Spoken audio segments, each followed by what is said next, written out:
আপনি যদি বিয়ের শুরুতেই এরকম একটা ধারণা নিয়ে থাকেন, বউ গেলে বউ পাবো, মেয়েরা বা বউরা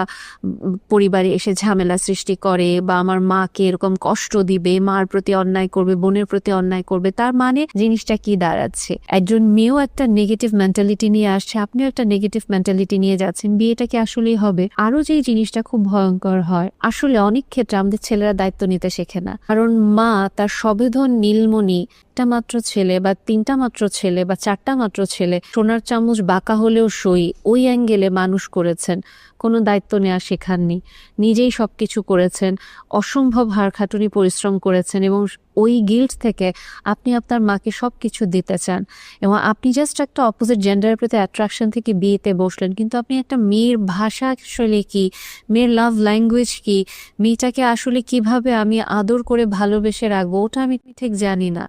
হয় আপনি তাকে অসম্ভব বকাবাদ্য করেন, না হলে আপনি তাকে অসম্ভব আদর করেন, কিন্তু এর মাঝে যে মেয়েটার একটা অনুভূতি আছে, মেয়েটাকে বোঝার চেষ্টা করা উচিত।